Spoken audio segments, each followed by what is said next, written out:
राकेश त्रिपाठी जी, पूरा विपक्ष आपसे पूछ रहा है कि पहली बात तो ये बता दीजिए कैसी नई शिक्षा पद्धति है जहां एक टीचर को इतनी समझ नहीं है कि वो एक बच्चे के साथ कैसा व्यवहार करे। टीचर पनिशमेंट दे तो दे, लेकिन यहाँ तो पनिशमेंट उसके ही साथी क्लासमेट्स के जरिए दिलवाया जा रहा है। और दूसरी बात ये कि इस वीडियो में जिन शब्दों का इस्तेमाल हो रहा है, जिस धर्म विशेष का जिक्र हो रहा है, क्या उस शब्द को आप इग्नोर कर सकते हैं? क्या इस बात की निंदा आप लोग नहीं कर सकते कि ये गलत है? देखिए प्राची, मुझे लगता है कि कुछ बातें तथ्यात्मक तौर पर जानबूझ करके तोड़ मरोड़ करके जनता के बीच में फैलाई जा रही है। पहली बात तो मुझे लगता है ये पैनल में बैठे हुए लोगों के लिए और देख रहे दर्शकों के लिए भी आवश्यक है जानना, ये वीडियो इस पीड़ित बच्चे के चाचा नदीम के द्वारा ही शूट किया जा रहा है। ये कोई उनके परिजनों की अनुपस्थिति में पिटाई हो रही थी, ऐसा नहीं है। मैं फिर कह रहा हूं कि पिटाई का होना गलत, निंदाजनक और ये निश्चित तौर पर कार्रवाई योग्य मामला है और कार्रवाई होगी। एफआईआर भी दर्ज हुई है, कार्रवाई भी होगी। जो नियमानुसार कार्रवाई हो सकती है वो सारी कार्रवाई की जानी चाहिए। लेकिन इस पूरे मामले को जिस तरह से मजहबी एंगल देने का प्रयास किया जा रहा है, ये पूरी तरह से गलत है। इसमें जिन बच्चों ने पिटाई की है उन बच्चों में उस बिरादरी के, उस समाज के लोग भी हैं, मुसलमान बच्चे भी हैं जिन्होंने पिटाई की है। इसलिए बिना इन तथ्यों की जानकारी के जानबूझ करके चिंगारी लगाने का जो प्रयास किया जा रहा है, ये ठीक नहीं है। और एक सवाल मैं पूछ रहा हूं, राजस्थान के कोटपुतली में एक दलित बच्चे की फांसी से लटका करके हत्या हुई है। आरोपी हुई उसमें सुनील यादव साजन जी की जाति के हैं, सजातीय हैं।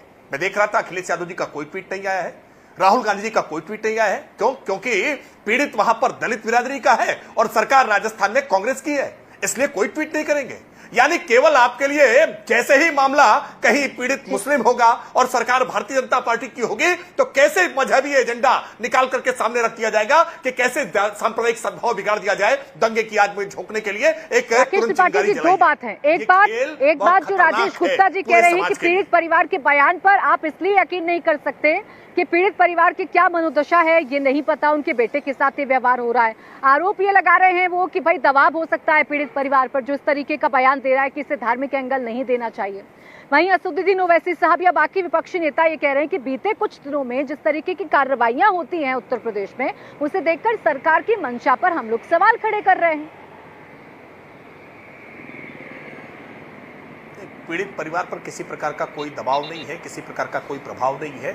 और इस बात की पुष्टि अलग अलग मीडिया चैनल के लोग भी और तमाम अब तो राजनीतिक सामाजिक दल के कार्यकर्ता वहां पहुंचने लगे हैं। उनके लिए ये तुरंत एक पॉलिटिकल टूरिज्म का बहाना दिखाई पड़ रहा है, क्योंकि 2024 का चुनाव बहुत नजदीक है, सामने है। तो ये एक मुफीद इनके लिए ग्राउंड बन रहा है कि कैसे ज्यादा से ज्यादा वहां दौड़ करके, वहां पहुंच करके और राजनीतिक रोटी सेकी जाए। इसीलिए मैंने देखा कि फटाफट सबके ट्विटर पे ट्वीट आने लगे, बयान जारी होने लगे। मैं पूछ रहा हूं ना, ये राजस्थान की कोटपुतली की घटना पर क्यों अब तक किसी राजनीतिक दल ने संज्ञान नहीं लिया? ये सिलीगुड़ी में, पश्चिम बंगाल में सिलीगुड़ी में, जहां मोहम्मद अब्बास ने एक यौन उत्पीड़न किया बच्ची का, एक कॉलेज की बच्ची का, और फिर उसके बाद उसकी हत्या कर दी, वहां पर अब तक कोई ट्वीट क्यों नहीं आया है? क्या राजस्थान का बच्चा नहीं है?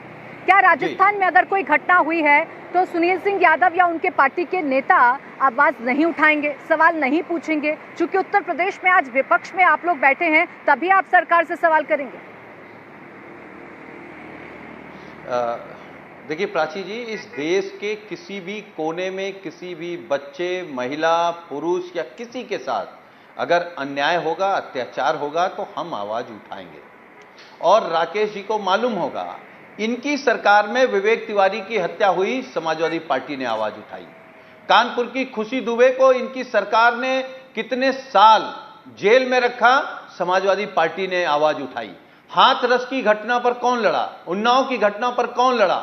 लखीमपुर की घटना पर कौन लड़ा? और ये घटनाएं कब हुई? जब आपकी सरकार थी महाराज। और आप क्या कर रहे थे? आप चीख चिल्ला रहे थे, आप न्याय मांग रहे थे खुशी दुबे के लिए, आप विवेक तिवारी के लिए न्याय मांग रहे थे। क्या कर रहे थे आप? और जहां तक बात प्राची जी आप कह रही, उस पिता वो कह रहा कि हम नहीं मान रहे हैं।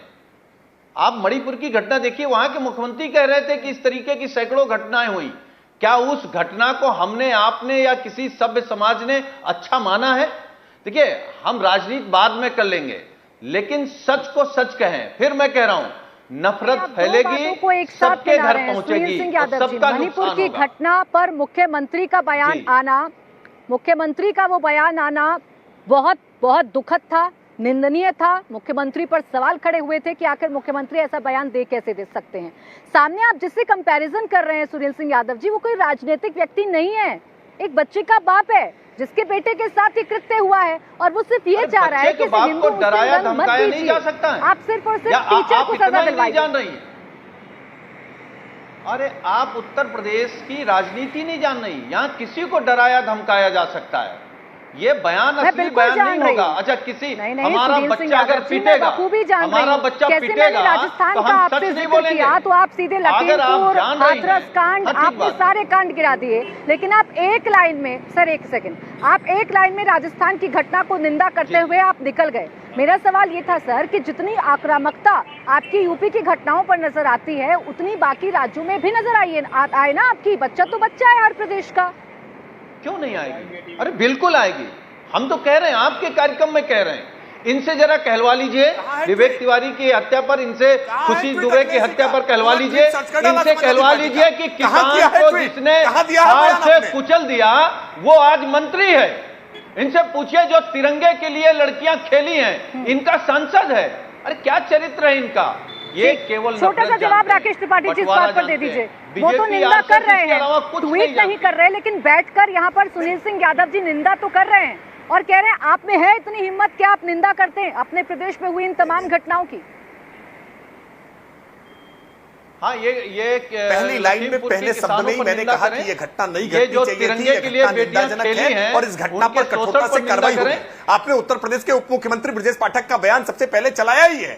हम कहीं भी इस घटना को कवर अप करने के लिए या इस घटना में किसी को निर्दोष होने का सर्टिफिकेट नहीं दे रहे हैं, लेकिन स्पष्ट तौर पर बार बार कह रहा हूं कि इस पूरी घटना का मजहबी एंगल तलाशने का जैसा एक प्रयास किया जा रहा है, यह षड्यंत्र किया जा रहा है कि कैसे उत्तर प्रदेश का सांप्रदायिक सद्भाव बिगाड़ा जाए, कैसे मुजफ्फरनगर दंगे की 2013 की लगी हुई आग को फिर से कुरेदा जाए, फिर से कुछ उसमें से चिंगारियां निकाली जाए और फिर से उत्तर प्रदेश को सांप्रदायिक दंगों की आग में झोंका जाए। इंडिया टीवी हर वक्त हर जगह डाउनलोड करने के लिए सर्च करें India TV news Google play store या ऐप स्टोर पर।